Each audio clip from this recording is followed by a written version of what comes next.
Hello, friends. Since this war has broken out between Israel and the Palestinians with the horrific attack from Hamas into the nation of Israel, I've gotten a lot of questions about what this means biblically and how does this relate to the Bible? Well, we need to understand who these two people groups are and why there is such animosity between them. It starts with the story of Ishmael and Isaac, first introduced to us in the book of Genesis, and how they and their descendants figure into God's plan for the tribulation period and the final culmination of this world's history. Everything in the Bible, from Genesis to Revelation, fits together like links in a chain and carries us throughout time as we will see God's plan for the redemption of his chosen people, the Jews. Beginning with Abraham, God has had a chosen people, a cherished nation, and that nation is Israel. As in all of our studies, we encourage you to be Bereans. Don't simply take what I say as gospel truth. Get a pencil and paper, take down some notes, write down these scriptures, open up your Bible, search out the scriptures, and read it for yourself. So let's get started.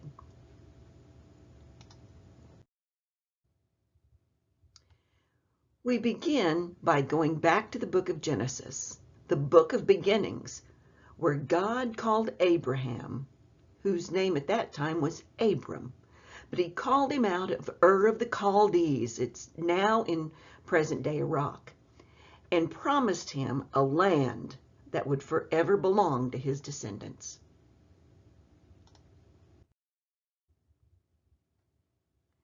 In Genesis 12:7, it says, "And the Lord appeared unto Abram and said, Unto thy seed will I give this land. And there he builded an altar unto the Lord who appeared to him." See, and God repeated that promise over and over to Abraham.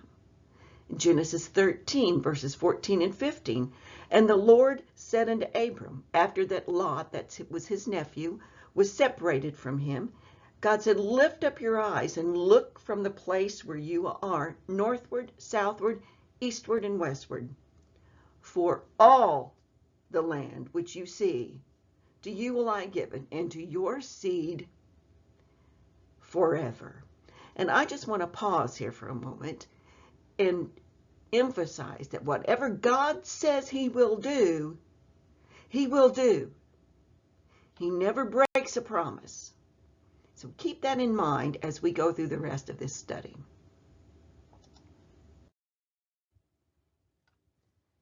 In Genesis 17, verses 7 and 8, it says, "And I will establish my covenant between me and thee and thy seed after thee in their generations for an everlasting covenant, to be a God unto thee and to thy seed after thee. And I will give unto thee and to thy seed after thee the land wherein you are a stranger, all the land of Canaan, for an everlasting possession, and I will be their God." Now we need to understand who Canaan was and why his land was being given to Abraham and his descendants. Canaan was the grandson of Noah, and because of a strange interaction in Genesis 9, Noah cursed Canaan and Canaan's descendants. And it was here, the land we now recognize as the Holy Land, the land of Israel, where Canaan and his descendants settled. But they were a wicked people, and God took that land from them and gave it to the descendants of Abraham.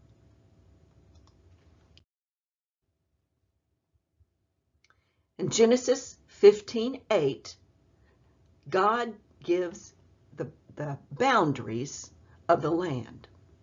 And he said, in the same day the Lord made a covenant with Abram, saying, unto thy seed have I given this land, from the river of Egypt, that's the Nile River, unto the great river, the river Euphrates.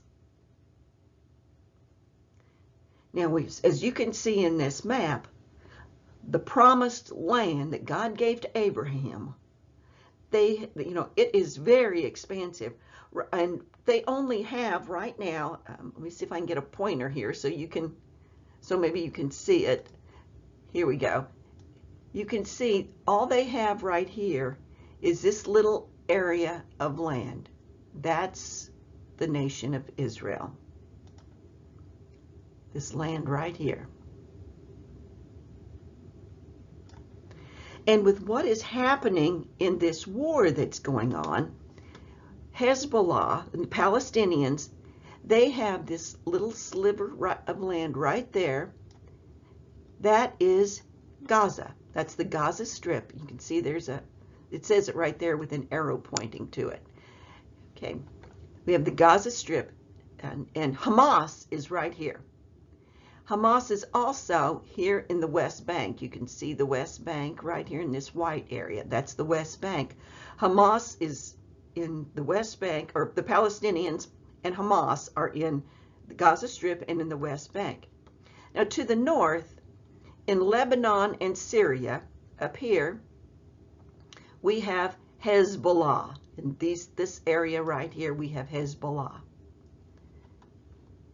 So you can see that Israel, the nation of Israel, through the course of time, land has been taken from them. They have never occupied the entirety of this promised land, but one day they will. They only have this tiny little sliver of land right now where the Jewish people live. And just keep that in mind. This is the land that God has promised to the nation of Israel. And they want to take this tiny little sliver that they have right here, they want to take that from them. So let's go on.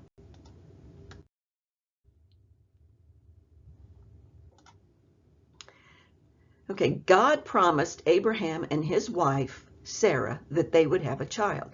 Now, the promise is to Abraham and Sarah. But because Abraham and Sarah were both very elderly, the promise of descendants seemed like an impossibility.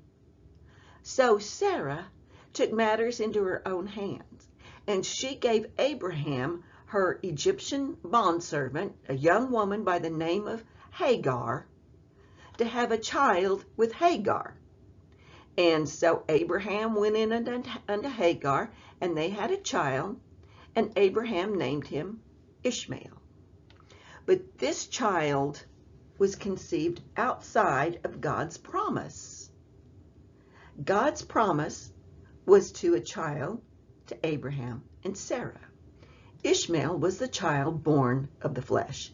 And in Genesis 16, verses 1 and 2, it says, now Sarai at that time, before God renamed her into Sarah, Abram's wife bare him no children, and she had a handmaid, an Egyptian, whose name was Hagar. And Sarah said unto Abram, behold, now the Lord hath restrained me from bearing. I pray thee, go into my maid. It may be that I may obtain children by her. And Abram hearkened to the voice of Sarah. Now God made it very clear that Abraham and Sarah's son, Abraham and Sarah's child, not Abraham and Hagar's child, but Abraham and Sarah's child would inherit the covenant. But God did not leave Ishmael with nothing. God promised to make a nation of his descendants. In Genesis 17, beginning with verse 19, and God said, Sarah, thy wife, shall bear thee a son indeed, and thou shalt call his name Isaac. And I will establish my covenant with him for an everlasting covenant, and with his seed after him. And as for Ishmael, I have heard thee. Behold, I have blessed him, and will make him fruitful, and will multiply him exceedingly. 12 princes shall he beget, and I will make him a great nation. But my covenant will I establish with Isaac.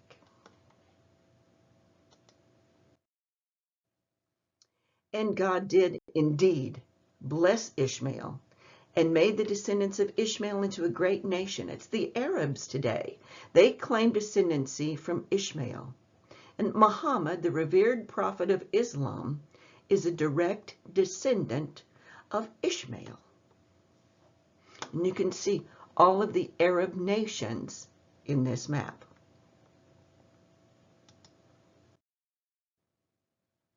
Now, after the death of Sarah, Abraham took another wife. He took Keturah. And with Keturah, he had more sons. So Abraham had a total of 8 sons.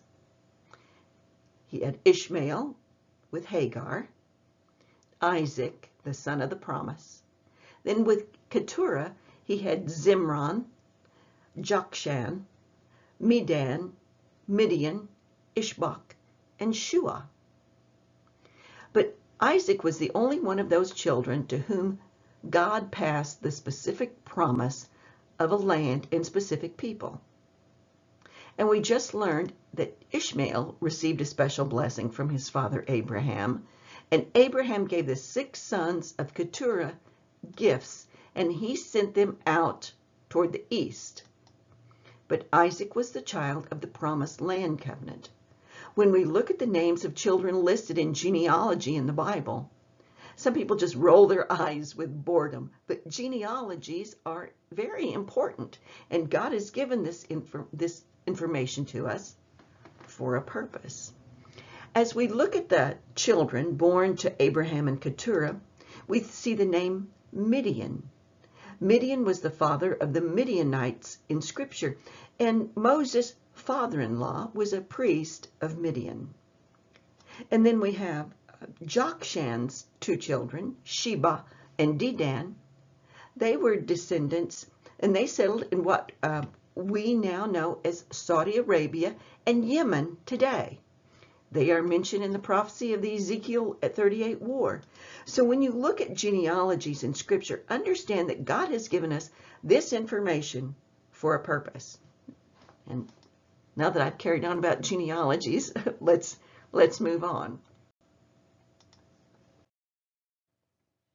Now we're going to talk a little bit more about Isaac. God promised his initial promise, or God passed his initial promise to Abraham onto Isaac exactly as he said he would do. And God spoke to Isaac, and he said, and this is in Genesis 26, verses 3 and 4. This is to Isaac. Sojourn in this land, and I will be with thee, and will bless thee.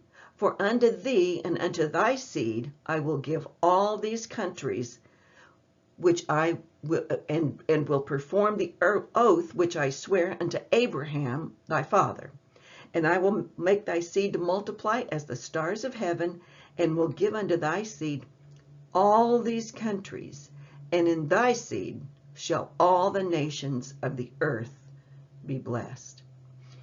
So God has given a land promise to Isaac and a spiritual promise of a blessing to all the nations of the earth. So we have a land promise, a physical promise, and a spiritual promise. Now Isaac had no wife, and Abraham did not want him to marry a Canaanite woman. The Canaanites were still in the land at that time. Now remember, the Canaanites were an evil, wicked people, the descendants of Noah's grandson, Canaan. So, since Abraham didn't want Isaac to marry a Canaanite, Abraham sent his servant, Eleazar, to Syria to get a wife from among his own people. And Eleazar brought back Rebekah to be Isaac's wife. So Isaac married Rebekah, and they have twin sons. They have Esau, the firstborn, and Esau was a brawny, hairy outdoorsman, a real man's man. And Isaac favored Esau.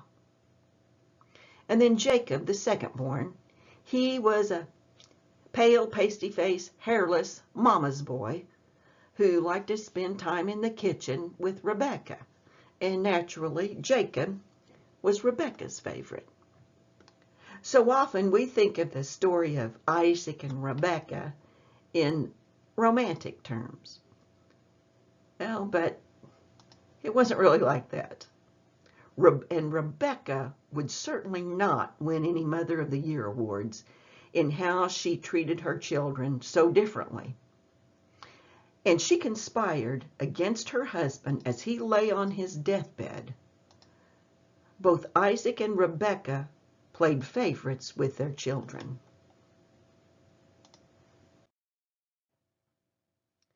After hunting one day, Esau came in hungry, and Jacob had made some soup, some pottage. And in Genesis 25, beginning with verse 30. And take special note here of the fact that Esau was also called Edom. The birthright was the right of the firstborn son to inherit the blessings of the father. So for Esau, that would have included the blessing that God gave to Abraham, the land blessing and the spiritual blessing that Abraham passed down to Isaac as a firstborn child. It would have gone to Esau. But let's look at here at what happened in this scenario. What is going on? Beginning with verse 30. And these are the words of Esau to his brother Jacob. He says, "Feed me, I pray thee, with that same red pottage or soup, for I am faint." Therefore was his name called Edom. And Jacob said, "Sell me this day thy birthright." And Esau said, "Behold, I'm at the point to die, and what profit shall this birthright do to me?" And Jacob said, "Swear to me this day." And he sware unto him. And so Esau sold his birthright unto Jacob.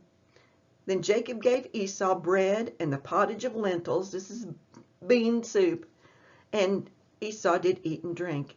And he rose up and went away. Thus Esau despised his birthright. So Esau had been out hunting. He comes in hungry. And Jacob has made this soup and bread. And he says, give me some. And Jacob says, "Okay, if you want some soup, give me your birthright." And Esau gives it up willingly. Esau saw no value in his birthright. He gave it away for a bowl of soup. So keep this in mind. Esau gave it away.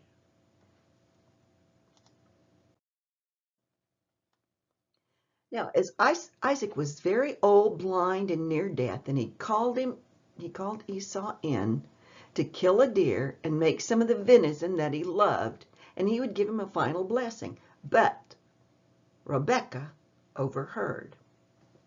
And so Rebekah ordered Jacob to dress up as Esau, put on Esau's clothes, and she would prepare the same meal that Isaac wanted, and Jacob could masquerade as his brother Esau. Remember, they're twins, and he could get the blessing of the firstborn. Rebekah conspired against her husband and against her oldest son to secure the blessing of the firstborn for Jacob. Jacob was the secondborn. But remember, Esau had already given up the right of the firstborn blessing for a cup of soup. So, with Rebekah's help, Jacob dressed as Esau while his mother prepared the food that Isaac loved. And so Jacob went in to his father, disguised as his brother Esau, and Isaac gave him the blessing of the firstborn, passing down the blessing to Jacob that God had given to Abraham and then to Isaac. And now Isaac gives it to Jacob.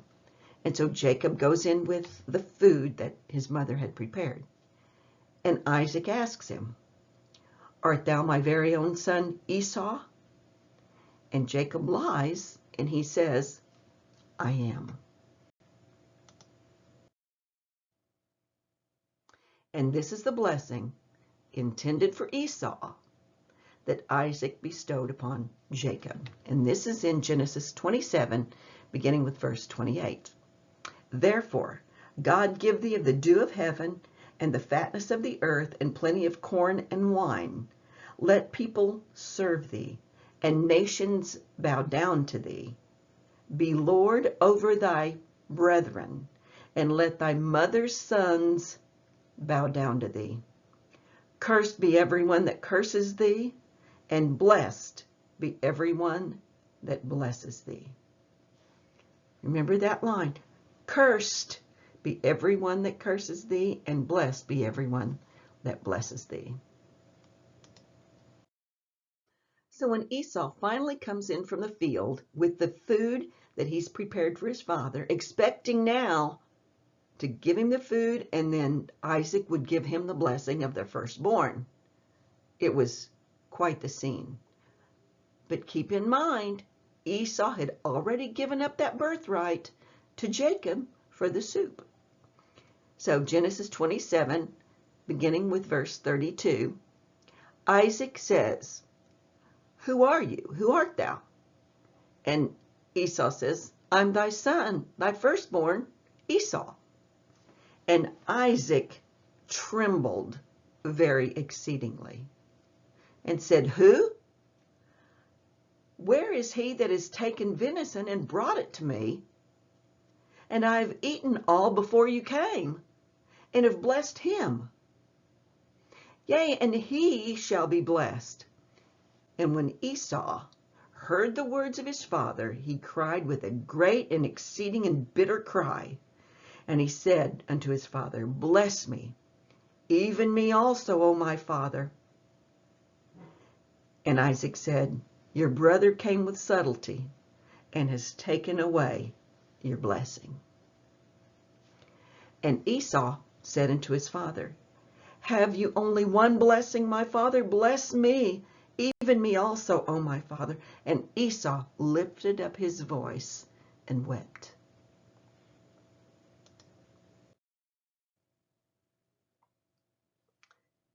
And so Isaac gave a blessing to Esau. And this is in Genesis 27, beginning with verse 39. And the blessing upon Esau is, "Behold, thy dwelling shall be the fatness of the earth, and of the dew of heaven from above. And by the sword shalt thou live, and shalt serve thy brother. And it shall come to pass, when thou shalt have the dominion, that thou shalt break his yoke from off thy neck." And Esau hated Jacob because of the blessing wherewith his father blessed him. And Esau said in his heart, "The days of mourning for my father are at hand. Then will I slay my brother Jacob." So now, because Isaac and Rebekah are afraid that Esau will kill Jacob, and that Jacob might marry a Canaanite woman, they send him away to his uncle Laban in Syria, Padanaram. Genesis 28, verses 1 and 2. Isaac and Rebekah tell Jacob, "Thou shalt not take a wife of the daughters of Canaan. Arise, go into Padanaram, to the house of Bethuel, your mother's brother, to take a wife from thence from the daughters of Laban, thy mother's brother." And they continued this blessing on Jacob. "And God Almighty bless thee, and make thee fruitful, and multiply thee, that thou mayest be a multitude of people, and give thee the blessing of Abraham to thee and to thy seed with thee, that thou mayest inherit the land wherein thou art a stranger, which God gave to Abraham. So now we're going to see something that Esau does in defiance of his parents. In Genesis 28, verses 8 and 9, and Esau, seeing that the daughters of Canaan pleased not Isaac his father, then went Esau unto Ishmael. Now, remember who Ishmael was. We talked about that just a little bit ago. The son of Abraham and Keturah, the son of the flesh. Now, Esau goes into Ishmael and takes unto the wives which he had Mahalath, the daughter of Ishmael. We see these bloodlines merge. Abraham's son, the sister of Nebajoth, to be his wife. Today, the Palestinians, most people of Turkey, the Syrians and Kurds of Iraq, and many other people groups in the Middle East are descendants of Esau. Now, it is the Palestinians right now who are attacking and it's an extremist group among the Palestinians, Hamas, who's attacking Israel. And now we're seeing that Hezbollah from the north, they're located in Syria and Lebanon. They're joining in. But the Palestinians are descendants of Esau.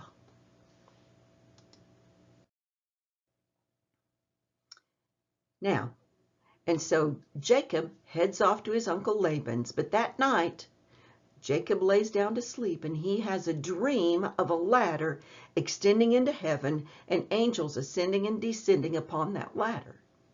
And in that dream, God spoke to Jacob and passed the promise he made to Abraham, then to Isaac, now to Jacob.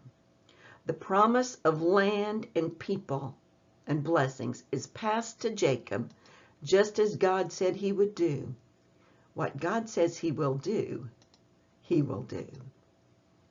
Now, in Genesis 28, beginning with verse 14, this God speaking to Jacob, and thy seed shall be as the dust of the earth, and thou shalt spread abroad to the west, to the east, to the north, and to the south, and in thee and in thy seed shall all the families of the earth be blessed.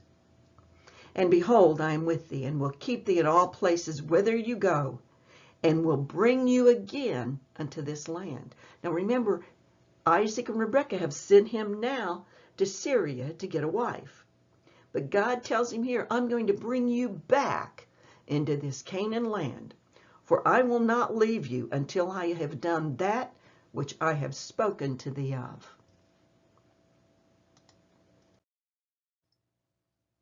Now when Jacob leaves and he goes to Padanaram, he falls in love with Rachel, the second daughter of his uncle Laban.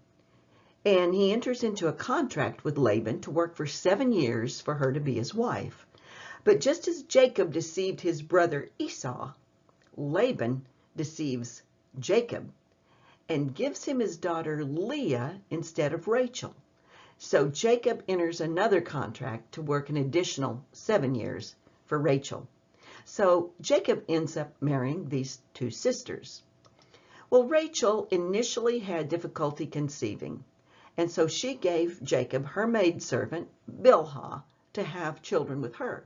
Now, not to be outdone, Leah gives her maidservant, Zilpah, to Jacob to be able to have even more children. So Jacob has these 4 women to deal with, and he ends up having 12 sons between them all. And the 12 sons of Jacob were Reuben, Simeon, Levi, Judah. Those children were with Leah. Then he has Dan, Naphtali, with Bilhah, Gad with Zilpah, Asher again with Bilhah. And this is the order in which these sons were born. Then he has Issachar and Zebulun with Leah again, and Joseph and Benjamin are born to Rachel, and Rachel dies in childbirth, giving birth to Benjamin. And just like his father before him, Joseph is Jacob's favorite. Jacob played favorites with his 12 sons, just as his father Isaac played favorites with Esau and Jacob. Now Laban dwelt very treacherously with Jacob, and the time came for Jacob to return to his homeland. Remember that in his dream of the angels ascending up and down the staircase, God promised to bring Jacob back to Canaan land, the promised land. So Jacob loaded up his 2 wives, Rachel and Leah, and their maidservants, Bilhah and Zilpah, and their 12 sons, and they left Haran with all of their flocks. But on the way, they had to pass through the land of Seir, or Edom, which was the land of Esau. And this is modern-day Jordan today. And Jacob was very afraid of his brother. And he sent messengers with gifts for Esau ahead of his caravan, and word came back that Esau was coming out to meet him with 400 men. And Jacob panicked for his own safety and the safety of the women and his children and all of his flocks. Everything he owned was in that caravan. So Jacob divided them into 2 companies, hoping that at least one would escape alive from Esau. And that night, Jacob separated himself from both caravans.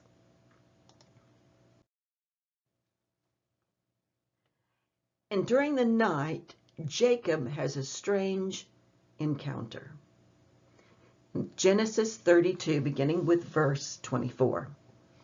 And Jacob was left alone, and there wrestled a man with him until the breaking of the day. And when he saw that he prevailed not against him, he touched the hollow of his thigh, and the hollow of Jacob's thigh was out of joint as he wrestled with him. And he said, "Let me go, for the day breaks." And he said, "I will not let you go, except you bless me." And he said unto him, "What is your name?" And he said, "Jacob." And he said, "Your name will no more be called Jacob, but Israel. For as a prince you have had power with God and with men, and have prevailed." So God changes Jacob's name to Israel.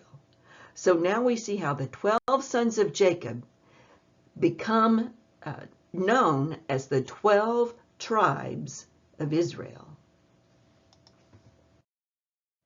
Now the next day, Jacob goes ahead of the 2 caravans of his wives and children, and the 2 brothers, Jacob and Esau, come face to face. And he, Jacob, passed over before them, and bowed himself to the ground 7 times, until he came near to his brother. And Esau ran to meet him, and embraced him, and fell on his neck, and kissed him, and they wept. Now, while this is a beautiful story of forgiveness and reconciliation between these twin brothers, there would be eternal antagonism and warring between their descendants, and that continues to this very day. And we are seeing this now play out in this war between Israel and the Palestinians. So that brings us to the end of part 1. Coming up in part 2, we're going to be talking about Edom, the land of Esau.